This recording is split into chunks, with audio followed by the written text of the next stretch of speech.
If you've been working hard at releasing weight and doing all the right things, but you're still feeling like you're spinning your wheels, I want to offer you something that completely changed the trajectory of my own health journey and the individuals that I work with.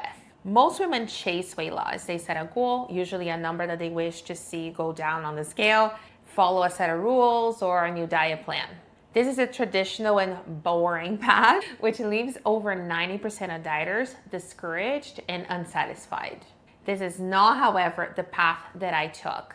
And my results were that I released over 30 pounds and I feel my healthiest now in perimenopause, not despite of my health history, which includes migraines, a spinal surgery, and an autoimmune diagnosis, but regardless of it.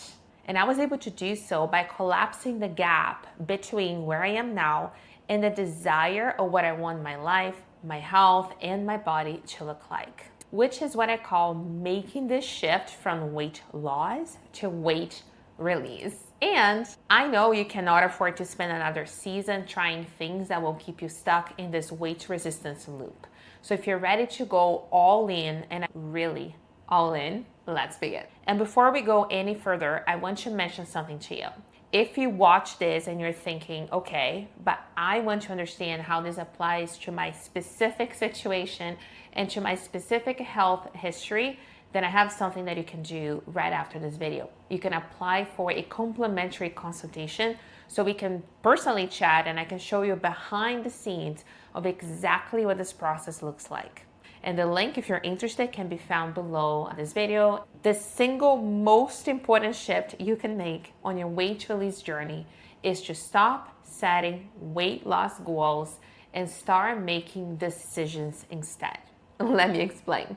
You have been taught our whole lives to set goals. SMART goals, 10x goals, stackable goals. And goals have a place, yes.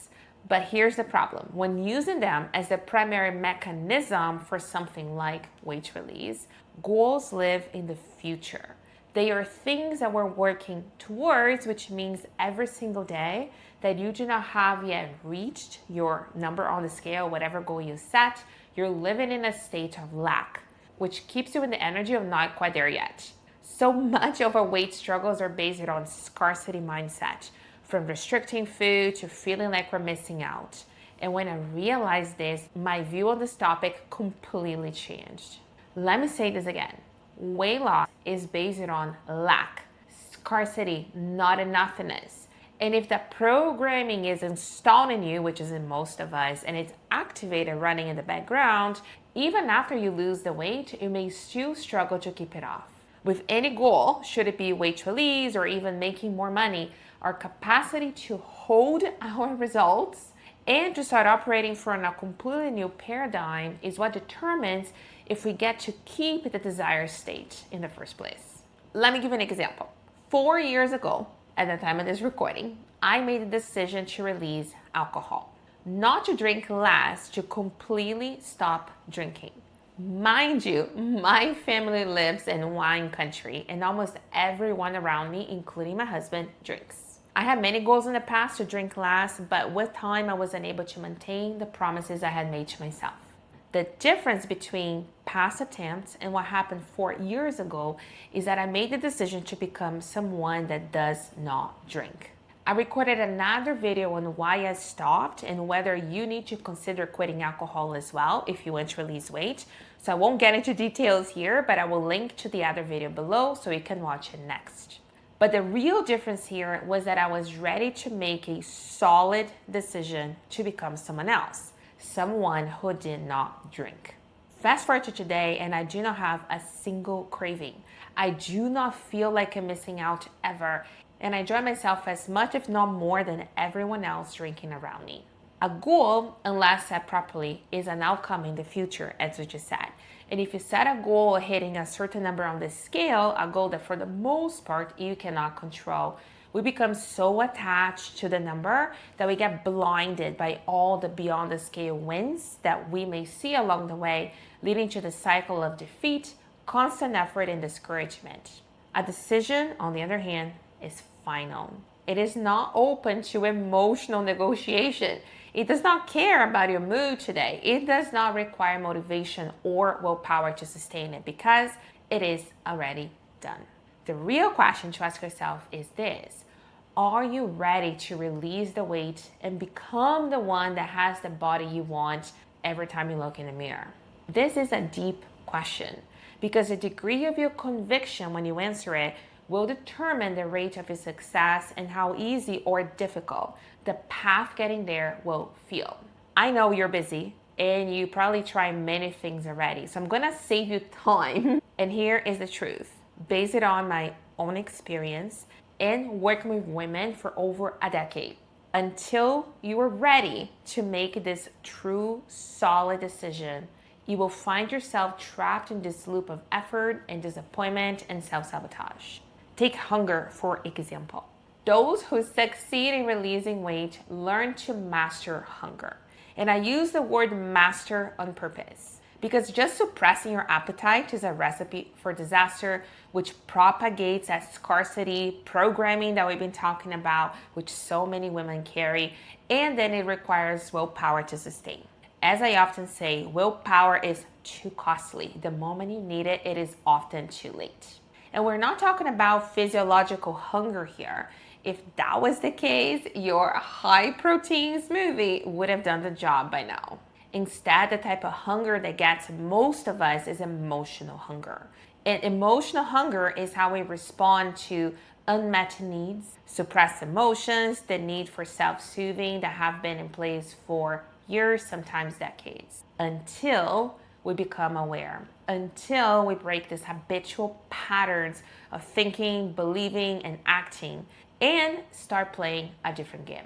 When we keep emotional hunger unaddressed, it costs us the results we want, and it creates this loop of food noise, of obsessing over what to eat or what not to eat, or feeling out of control around foods, such as all the ultra-processed foods designed to override our appetite control responses in the first place.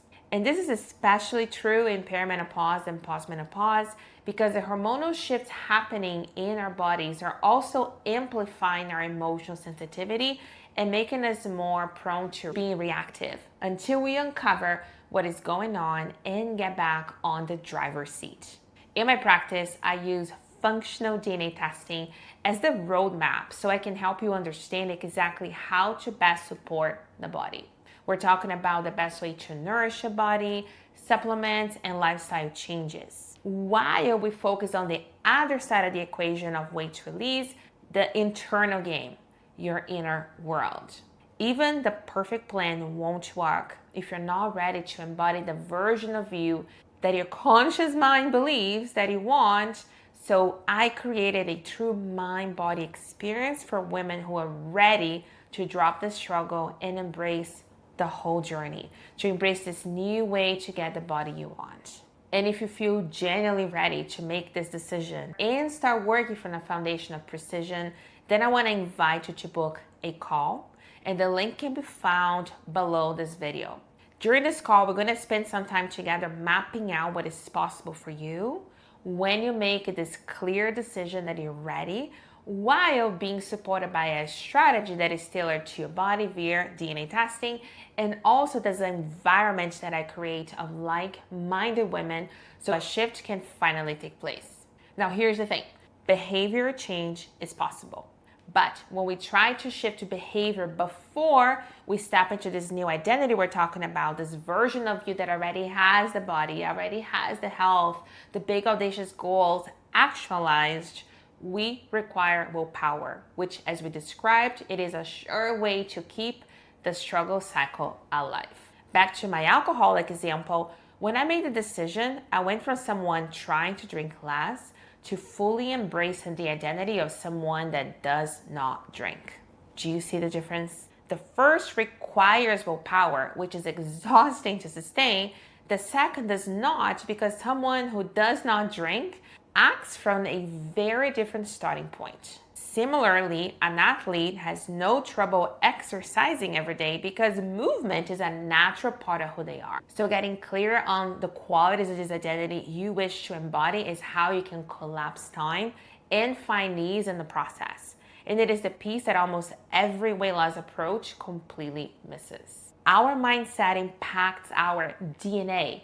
Genes can be turned on and off simply by the result of stress. And stress is often a misperception of the mind. How incredible is that? So if we can influence our hard-coded genetics, if we can influence reality through non-physical means, have you heard of the placebo effect?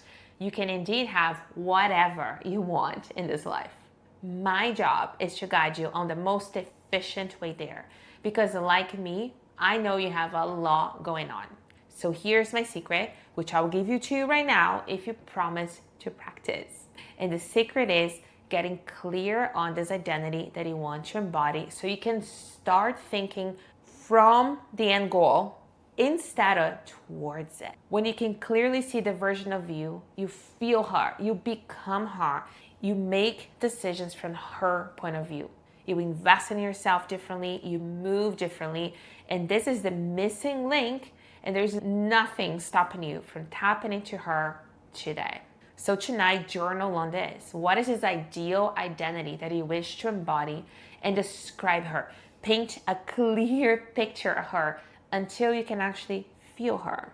And if you give this a try and you find it a little bit hard to connect with this future ideal version of yourself today, a simple technique that I like to use is to project a moment 20 years in the future. This is also a great tool to practice presence and gratefulness if you're always living in the future like myself. I love picking an ordinary moment. Say, I'm going on a walk with my husband in my neighborhood. Then I imagine our lives 20 years in the future, and maybe we won't be walking these streets anymore. Maybe we've moved somewhere. I don't know. So I walk as if it was the last time, and immediately I feel my heart expand. I enjoy the scenery more. I feel way more present in the moment, more grateful for the time that we have walking the streets, which we've done countless times before. The experience feels richer, more precious, like a real gift. So give it a try and use this to connect with her. And if you're ready to make the decision to finally release weight using this inside-out approach, rooted in science, based on functional DNA testing, while embracing a true mind-body approach, then apply for a free consultation and let's explore if the weight release shift is the perfect next step for you. And watch this video next on why I released alcohol, and if you too need to quit to release weight. And if not, I also give you my best tips to select the right types of alcohol, including my criteria for picking the healthiest wines.